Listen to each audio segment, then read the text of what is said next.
If you're about to start your A-levels or you're heading into year 13 and you're unsure how to revise, what actually matters, or how to stay consistent, this is some of the advice I wish I had that would have made preparing for my exams not only much easier, but also more effective, efficient, and sustainable, which allowed me to focus on my other hobbies and interests without burning out and still performing well. The advice in this video helped me get 3 A stars predicted in maths, economics, and chemistry with 5 out of 5 university offers from the UK, including places at LSE, Warwick, and King's College London.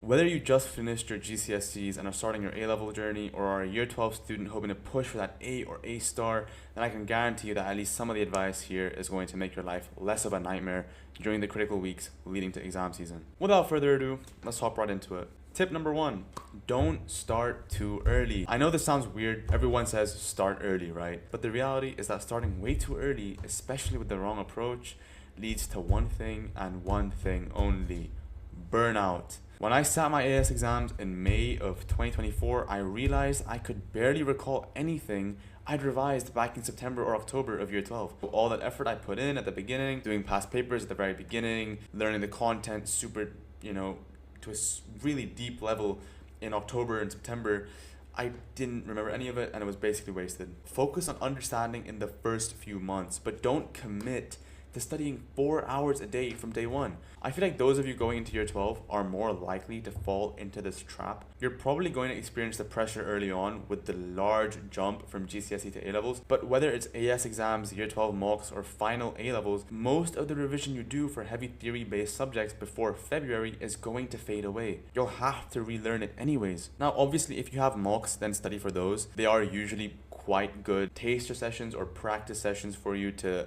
apply what you've learned and test what you don't know, but don't drive yourself mad with a difficult study routine when you don't really need one in the beginning. Now, here's the caveat to this tip. Maths and physics are a bit different from most other subjects. This includes further maths as well. They're not as much about memorizing notes or just learning facts. They're about solving problems by spotting patterns, breaking down the question, and logically understanding the way to approach the question with the tools and the skill set you have in your head. That itself is a skill, and just like any skill, such as playing the violin or, playing football, it's something you have to build and something that requires time and investment. So with maths and physics and further maths, those subjects, I would recommend you start early on. This kind of leads me into tip number 2, which is to increase your effort over time. Don't taper off. Your effort should kind of scale up as you get closer to the exams. This is a very important point that a lot of high-scoring GCSE students and AS students even kind of miss when going into year 13 or starting year 12. And they kind of just assume that if you keep a consistent study routine throughout the year, then you can pace yourself and not have to work as hard when the final exams roll around. Now, while starting early can make it easier to recall certain information, your revision should ramp up, not stay flat as you get closer to the exams. Tip number 3, use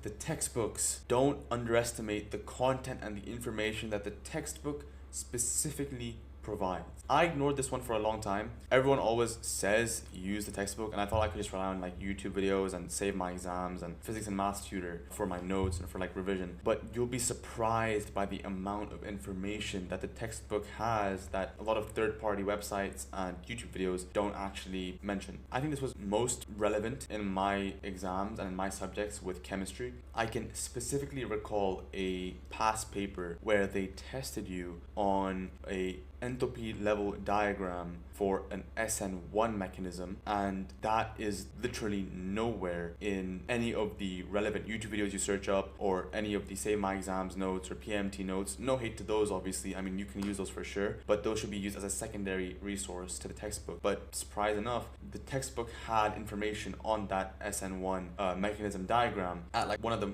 like random pages that nobody would check. So you have to make sure that all the key information in the textbook you know religiously. They literally source the very niche suggest-based questions that you'll find in your papers from content that the textbook specifically provides. Because if you think about it logically, they can't really test you past what you're expected to know. And what is the best guideline that allows you to understand what you have to know? It's the textbook, because the textbook is specifically catered towards the course. And so therefore, everything the textbook provides contains all all the knowledge and the sufficient information you need to learn to apply in your exams. Tip number 4. This one is a bit more straightforward. It's to not just mindlessly spam past papers, but to actively learn the mistakes you're making. I made this mistake in year 12. I did like 10 past papers in a row without really looking at why I lost marks, and guess what? I repeated the same mistake 10 times. In year 13, especially during my final months, I changed how I used past papers completely. Instead of just writing answers, I'd go through the mark scheme in detail, highlighting why I lost the mark and asking myself, what exactly were the examiners trying to get out of me in this question? For example, in economics, it wasn't enough to just write a good answer. You need proper chains of reasoning, specific evaluations, and real-life context examples to successfully attain the higher level band that allows you to achieve higher marks in the exam. In Chem, they'd reject perfectly reasonable answers if they weren't worded the exact way the mark scheme wanted. If you missed key terms that they were looking to get out of you in that response, you just wouldn't get the mark. And no matter how much you understood what the question was asking, the mark scheme there tells you verbatim what you have to know. And if you don't mention that word by word, you're not going to get the mark. So make sure that you don't just mindlessly spam past papers. I feel like that's like a shortcut that a lot of students use to just kind of gaslight themselves into thinking they've revised enough. Whereas in reality, you have to make sure you're actively learning from the mistakes you're making. Don't treat past papers as a kind of like confidence boost so that you can tell yourself, oh no, I'm doing well in the past papers, so I'll do well in the exam. Instead, the past paper should be a tool that you effectively use and leverage to understand, okay,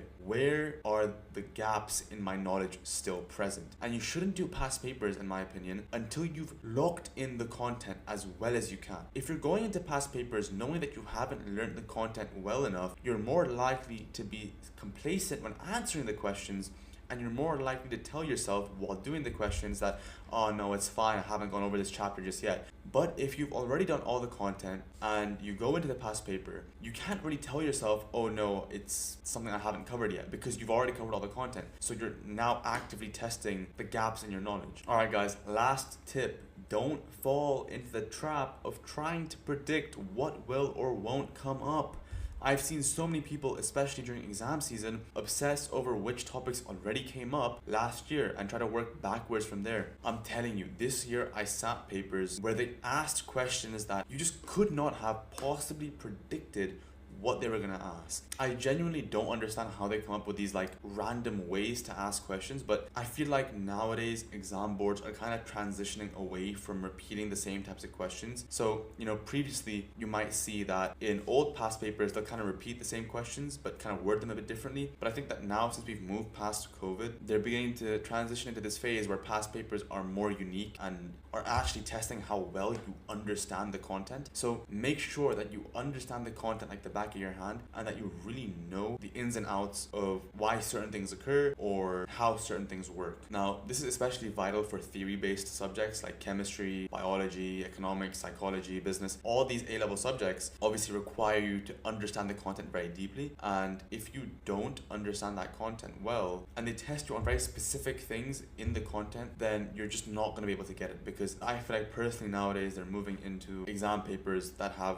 very specific and unique questions. The point is, it's a gamble if you're trying to outsmart the paper. If you're trying to guess what's going to come up and you only revise what you think will come up, even if you're like 50% correct, there's going to be like 50% of that paper that you just wouldn't have known how to answer. So you're better off knowing everything at a good level rather than banking on luck and hoping something doesn't come up. If there is a topic you know you're weak at and you're worried about that thing coming up, then revise that thing. Don't just hope it doesn't come up, because it's very likely that it will. So to quickly sum it all up, number 1, don't start too early and burn out. Focus on doing the majority of your heavy revision only a couple of months before your actual exams. Number 2, ramp up your revision as exams get closer. Don't taper off and don't stay at the same level of intensity. Make sure that as you get closer to your exams, you study more and you study harder.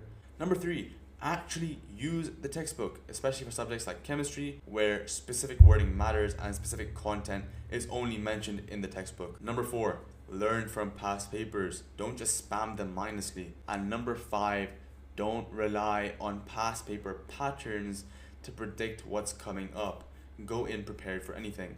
Past papers should be a tool for you to practice applying your knowledge in timed, strict conditions, and also for you to understand the gaps in your knowledge. So guys, A-levels can definitely feel overwhelming at times, but you don't need to overcomplicate the process. With the right approach, they're manageable, and honestly, way more about strategy than people make it seem. If you found this video useful, I'll be posting more tips for A-level chemistry, economics, and maths, plus advice on how to approach the UK uni application process and hopefully make it into your top choice. So if that sounds useful, feel free to stick around. Best of luck with your A-level journey, and I'll see you in the next one.